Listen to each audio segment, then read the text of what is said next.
4 PM news network में दोस्तों आपका स्वागत है। मैं हूं आपके साथ राशिद ज़हीर। आखिरकार देश में यही काम होते रहते हैं कि मुस्लिम समुदाय से जुड़े नेता हों या उनके बुद्धिजीवी हों, उनको किस प्रकार से छेड़ा जाए। AMU के पूर्व VC vice chancellor Nasruddin Shah के भाई बताए जाते हैं ज़मीरुद्दीन शाह भड़क गए CGI के उस फैसले पर जो कि कल आया, देश में चर्चा का विषय बना हुआ है। हमने भी बड़े विस्तार से आपके सामने बात रखी कि AMU का दर्जा। अब आप ये देखिए कि AMU के दर्जे से उड़ीसा के एक आदमी पे क्या फ़र्क पड़ता है, बिहार बंगाल के दूर दराज के मजदूर पर क्या फ़र्क पड़ता है। लेकिन देश के अंदर चर्चा है, तमाम लोग इसके अंदर लग गए। अब इससे पहले वो मदरसे पर लगे हुए थे, मैं भी लगा हुआ था भाई, उससे पहले वक्फ बोर्ड पर लगे हुए थे। मणिपुर की हिंसा आपके सामने रखी नहीं जाती है, ज़माना हो जाता है मणिपुर की हिंसा के बारे में कोई दो शब्द बोलता नहीं है, लेकिन रोज़ाना नित नए दिन हर हफ्ते एक ऐसा सब्जेक्ट आपके सामने रख दिया जाता है दोस्तों कि जो कि मुस्लिम माइनॉरिटी से जुड़ा है, वक्फ से जुड़ा है। क्यों, वजह क्या है?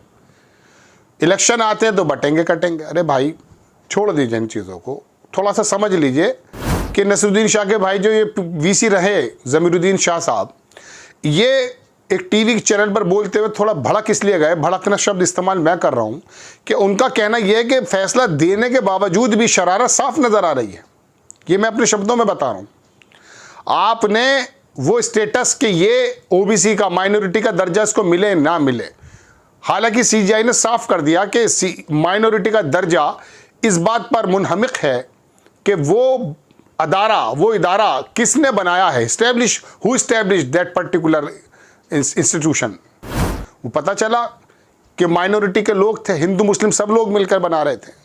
और ऐसा नहीं, उसके अंदर हिंदू भाइयों ने सबने कंट्रीब्यूट किया, जिस तरह से मुस्लिमों ने BHU में किया था। दोस्तों बात यह है कि रोज़ाना एक नई बात। पहले मैं छोटा सा आपको, अगर हमारे एडिटर चाहेंगे तो हल्का सा आपको ज़मीरुद्दीन शाह का वो दिखाएंगे कि किस प्रकार से उन्होंने CGI के इस फैसले की मजम्मत करते हुए थोड़ा सा इस बात का इजहार किया कि CGI अगर चाहते तो इसको कंप्लीटली इसको ताला बंद कर देते। हालांकि ये सन 81 में हो चुका है। छोटा सा वीडियो देखें। AMU की अपील थी कि जो फैसला था अजीज बादशाह का, उसको सेट असाइड किया जाए।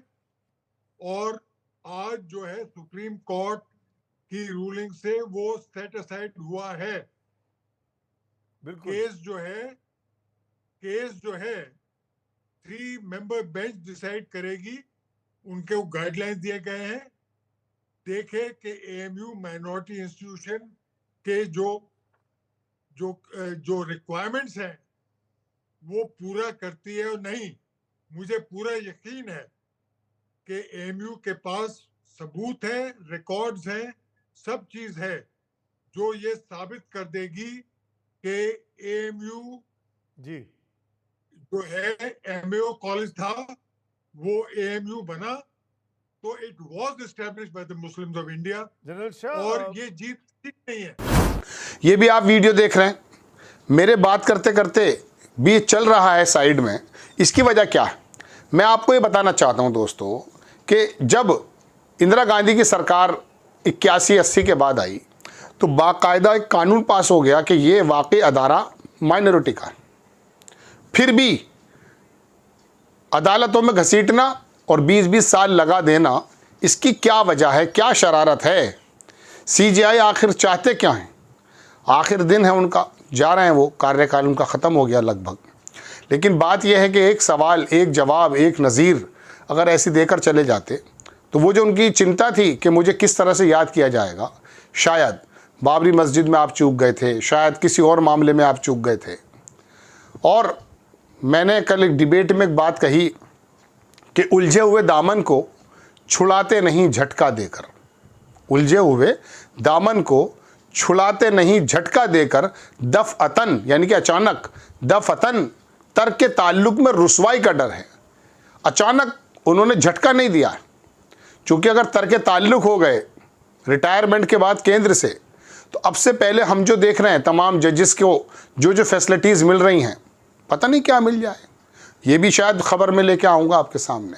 बहरहाल बात यह है कि फैसला तो दिया अधूरा दिया, ऐसा बुद्धिजीवियों का कहना है। फैसला क्या है कि आपने इस अदारे को माइनॉरिटी मानने के लिए जो चैलेंज किया था, जो हलफनामा दिया था प्रधानमंत्री नरेंद्र मोदी जी की सरकार ने 2014 में कि हम नहीं मानते, तो आप इतना तो पूछ लीजिए, अडवाणी जी, अटल बिहारी वाजपेयी 77 की जनता पार्टी की सरकार में जब शामिल थे तो उनके मैनिफेस्टो में क्या लिखा था। ये मुद्दा बन गया था उस ज़माने में, इंदिरा गांधी के खिलाफ आ गए थे हिंदुस्तान के मुस्लिम और इंसाफ पसंद के लोग, इंसाफ पसंद लोग। जब आपने तब बता दिया था और फिर इंदिरा गांधी को लाना पड़ा, कानून बनाना पड़ा, आखिरकार ये हो क्या रहा है। कोई अजीज़ बादशाह की बात करता है, कोई कहीं की बात करता है, लेकिन आपको ये मजम्मत CGI साहब को झेलनी इसलिए पड़ रही है कि ये दुरंगा या मुनाफिकाना व्यवहार, अगर मैं कहूँ, ज़्यादा सूटेबल नहीं लगता है सुप्रीम कोर्ट्स पर। बिल्कुल साफ आपने 3 बेंचेस के बारे में रेफ़र कर दिया है, उनको ही देना है।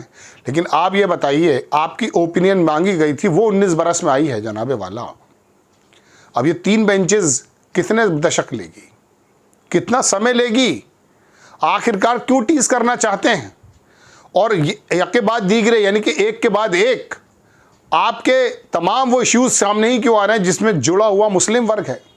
अरे भाई, सच्चर कमेटी जो डाल दी गई है डस्टबिन में, उसी को थोड़ा सा देख लीजिए, इनकी पोजीशन बहुत ख़राब है। आपको वोट नहीं चाहिए, ये तो बिल्कुल क्लियर है। 85, 15, 80, 20 की लड़ाई भी तो करना चाहते हैं, बिल्कुल कीजिए। लेकिन इसका मतलब ये तो नहीं है ना कि आप बर्मा के तरह जो है मुस्लिम इनको निकाल करके बाहर डाल देंगे साहिल पर। ऐसा नहीं हो सकता है, ऐसा नहीं हो सकता है। आज की दुनिया में, डिजिटल युग में, जब आप विश्व गुरु बनने के सपने देखते हैं, ऐसे समय में धब्बे लग जाएंगे। एक छोटा सा मर्डर नहीं झेला जा रहा है जिसका आरोप लगा है बाहर, निज्जर का। अमेरिका के संस्थान, अमेरिका की जो सिक्योरिटी फोर्सेस हैं, वो आ रही हैं भारत में पूछताछ के लिए। हमारे NSA जा नहीं पा रहे हैं अमेरिका। वजह क्या है? वजह यह है कि ये अब इतने बड़े तादाद के साथ, इतने बड़े तबके के साथ आप कैसे प्रोसिक्यूशन कर सकते हैं। वो ज़माने लद गए, अब वो नहीं हो सकता है। हालांकि आप सोचते यही है कि वही ज़माना चल रहा है। बहरहाल दोस्तों, बात यह है कि ये तमाम बुद्धिजीवी जो इस टाइम बरस पड़े हैं, उनकी गलती नहीं है। बात यह है कि आप देते भी नहीं, लेते भी नहीं, छोड़ते भी नहीं, पकड़ते भी नहीं। आप कर क्या रहे हैं? आपके हाथ में वो ताकत है, संविधान ने दी थी आपको वो ताकत। आप आगे बढ़कर भी कोई फैसला कर देते, आपके हाथ पकड़ने वाला कोई नहीं था। CGI साहब का पैच, CGI साहब का कोई पकड़ने वाला नहीं था। लेकिन फिर भी आप एक तरफ कुछ और करना चाहते हैं, एक तरफ कुछ और करना चाहते हैं। एक फिल्म आई थी अमिताभ बच्चन की, आप देखिएगा, बड़ी शानदार मूवी है। उस फिल्म का नाम था मैं आज़ाद हूँ। हाँ, मैं आज़ाद हूँ। उसके अंदर अमिताभ बच्चन से एक सिग्नेचर करा लिया जाता कोरे कागज़ पे, शबाना आज़मी, और वो प्रेस चलाने वाला एक आदमी होता, वो राजनीतिक व्यक्ति था। तो वो कहती क्या मतलब, कह रहे ऐसे कागज़ काम आ जाते हैं। और वो वाकई काम आया। अमिताभ बच्चन का सुसाइड लेटर गालिबन उसमें लिखाया गया। कहने का मतलब दोस्तों ये है कि इसी तरह के ये शोशे पूरी तरह से इसलिए नहीं दबाए जाते कि कभी कभी मौके पे काम आ जाएंगे। राम मंदिर का, बाबरी मस्जिद का भी तो शोशा आपने दबा दिया था ना। वो चूंकि दूसरे पक्ष का मामला था, कंप्लीटली के कुछ सुनी भी नहीं जाएगी। अब कहने का मतलब यह है कि आप इस मामले को भी आप दबा सकते थे, लेकिन नहीं। सरकारों के सामने किस प्रकार से बाद में, मैं वो शब्द इस्तेमाल नहीं करना चाहता, जैसे बिल्ली के मुंह में छींचड़े आ जाते हैं, बिल्ली के मुंह में चूहा आ जाता है, इस तरह से आप कर रहे हैं। तो बड़े बड़े बुद्धिजीवी जो इंसाफ पसंद लोग हैं भड़क गए CGI के जिस पर, और वो बराबर कल से बात कर रहे हैं कि CGI साहब ने फैसला तो दिया, अधूरा दिया। आपको खबर कैसी लगी अपनी राय कमेंट्स बॉक्स में ज़रूर दीजिएगा। चैनल को सब्सक्राइब कीजिएगा, शेयर कीजिएगा। नेक्स्ट टाइम मैं किसी खबर के साथ हाजिर होता हूँ। जय हिंद।